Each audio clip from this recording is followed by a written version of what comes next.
ఈరోజు వాక్యం మత్తయి సువార్త 10వ అధ్యాయం 1వ వచనం. ఆయన తన 12 మంది శిష్యులను పిలిచి అపవిత్రాత్మలను వెళ్ళగొట్టుటకు, ప్రతి విధమైన రోగమును, ప్రతి విధమైన వ్యాధిని స్వస్థపరచుటకు వారికి అధికారం ఇచ్చింది. యేసు ప్రభువుకి అపవిత్రాత్మల మీదను, రోగముల మీదను, వ్యాధుల మీదను అధికారము కలిగేవాడు. అలాగే మరి స్వస్థత నివ్వగలిగిన వాడు యేసు ప్రభు.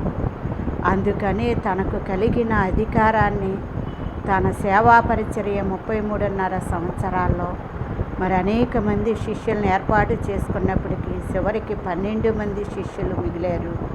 ఆ 12 మంది శిష్యులకి తనకున్న అధికారమును వారికి కూడా అనుగ్రహించి, మీరు సర్వ సృష్టికి వెళ్ళి సర్వ జనాంగానికి సువార్తను ప్రకటించండి అని యేసు ప్రభువారు చెప్పడం జరిగింది.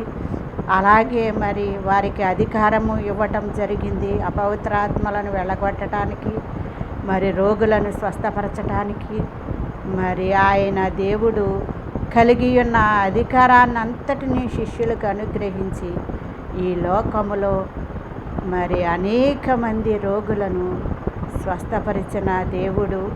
మరి ఆయన శిష్యులు కూడా అనేకమైన అద్భుతమైన ఆశ్చర్యమైన కార్యములు చేసి నేటి వరకు ఆయన ఘనతను మనము తెలుసుకుంటున్నామంటే మరి దేవుడు చేసిన అద్భుతమైన కార్యములను బట్టి, ఆయన శిష్యులు చేసిన అద్భుతమైన కార్యములను బట్టే మనము ఆయనే నిజమైన దేవుడని తెలుసుకుని ఆయన వైపుకు తిరగడం జరిగింది. ఆమేన్.